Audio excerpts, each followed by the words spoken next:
दोस्तों, क्या आपको पता है कि हम सिंगापुर के मरीना बे सैंड्स को इस दुनिया का 8वां अजूबा भी कहे तो वह गलत नहीं होगा। इसमें इंजीनियर को एक नहीं बल्कि बहुत सारे इम्पॉसिबल स्ट्रक्चर को तैयार करना पड़ा था, और ये सभी स्ट्रक्चर्स को बनाने के लिए इंजीनियर को कुदरत के नियमों को तोड़ना पड़ा था। जैसे कि आप इस इंजीनियरिंग के नमूने के डिजाइन को देखिए, इसका डिजाइन कुछ ऐसा हो गया था कि अगर इस पर थोड़ा और वजन होता तो ये बिल्डिंग गिर भी सकती थी। लेकिन इसके बावजूद भी इंजीनियर्स ने इसके ऊपर इतना बड़ा स्काई पार्क बनाया कैसे? और शायद आपको ये बात पता ना हो कि ये स्काई पार्क इतना बड़ा था कि इसके ऊपर 4 A380 जेट्स लैंड हो सकते थे। लेकिन इसके बावजूद भी यह इतना बड़ा स्काई पार्क इतना ऊपर गया कैसे, जो डिजाइन सुनने में भी इम्पॉसिबल था। आखिर उसे इंजीनियर्स ने असल जिंदगी में कैसे रूबरू करवाया?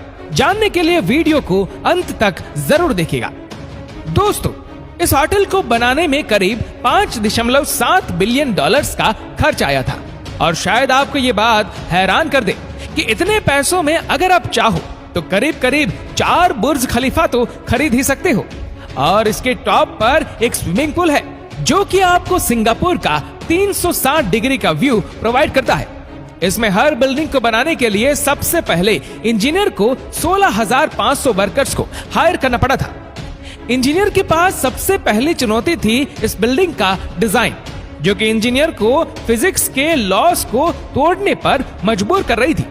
इस बिल्डिंग के 2 पार्ट आपस में एक दूसरे की तरफ झुके हुए थे, जिस वजह से बिल्डिंग का खड़ा होना बहुत मुश्किल था और उसका बीच में से टूटने का डर लगा हुआ था।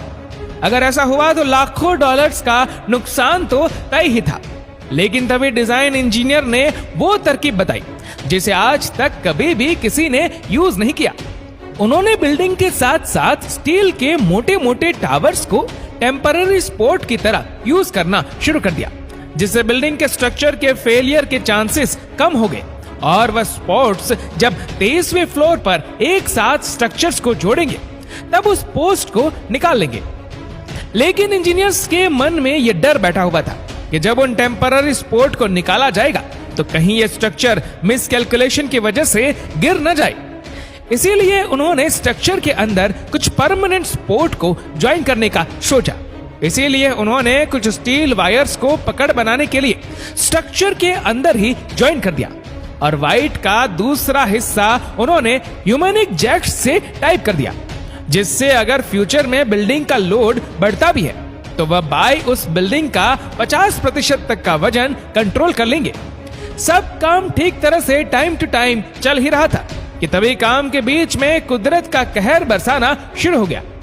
सिंगापुर में एक भारी तूफान आया, जिस वजह से इस बिल्डिंग का काम रोकना पड़ा। इस काम को रोकने का सबसे बड़ा कारण था तेज हवाएं, क्योंकि वो हवाएं सभी टावर्स के लिए खतरनाक साबित हो सकती थी। सबसे ऊपर बनने वाले 340 मीटर के स्काई पार्क के लिए ये तेज हवाई स्ट्रक्चर के डिजाइन को खराब कर सकती थी। अब इंजीनियर को इस बात की चिंता खाई जा रही थी कि ये प्रोजेक्ट इतनी तेज हवाओं में सेफ भी है या नहीं। इसलिए उन्होंने इंजीनियर्स को हायर किया जो कि इस पूरे प्रोजेक्ट की टेस्टिंग कर सके।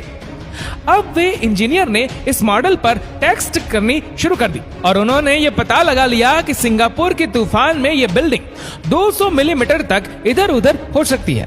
जब इंजीनियर्स ने ये पता लगाया कि ये मूवमेंट ऊपर ब्रिजेश पर लगे हुए जॉइंट की वजह से हो रही है, तो उसे काबू में करने के लिए इंजीनियर्स ने स्काई पार्क के नीचे मल्टी डायरेक्शनल स्टील बेरिंग्स को लगा दिया। लेकिन उसमें भी एक प्रॉब्लम आ रही थी। प्रॉब्लम कुछ ऐसी थी कि अगर इसके जॉइंट में फिर भी कोई मूवमेंट हुई तो फिर पूल के बीच में दरारें पड़ने शुरू हो जाएगी। अब इस प्रॉब्लम का सॉल्यूशन इंजीनियर्स ने यह निकाला कि जहां पर पुल में दरारें पड़ने की आशंका थी, वहां पर उन्होंने 50-50 मीटर के गैप में पुल को 3 सेगमेंट में डिवाइड कर दिया, और उन 50 मीटर्स के गैप को स्टील की चादरों से कवर कर दिया गया। अब इंजीनियर्स की तेज हवाओं में बिल्डिंग के गिरने की आशंका दूर हो गई थी।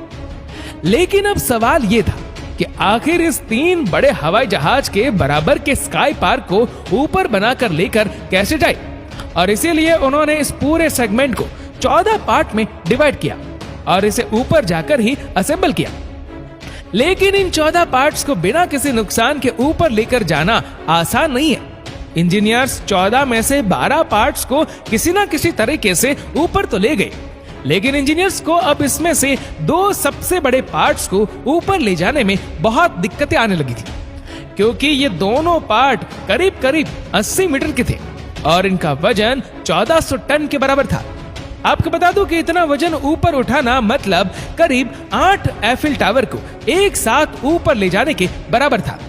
अब इतने वजन को उठाने के लिए पहले बिल्डिंग के ऊपर जॉइंट टेम्पररी लिफ्टिंग मशीन को फिट किया गया ताकि वे इन भारी पार्ट्स को उठा सके।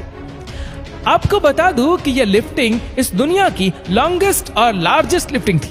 इस सेगमेंट को उठाने में करीब 14 घंटे का समय लग गया और इसके बाद ही इसके ऊपर इन सभी पार्ट्स को असेंबल किया गया।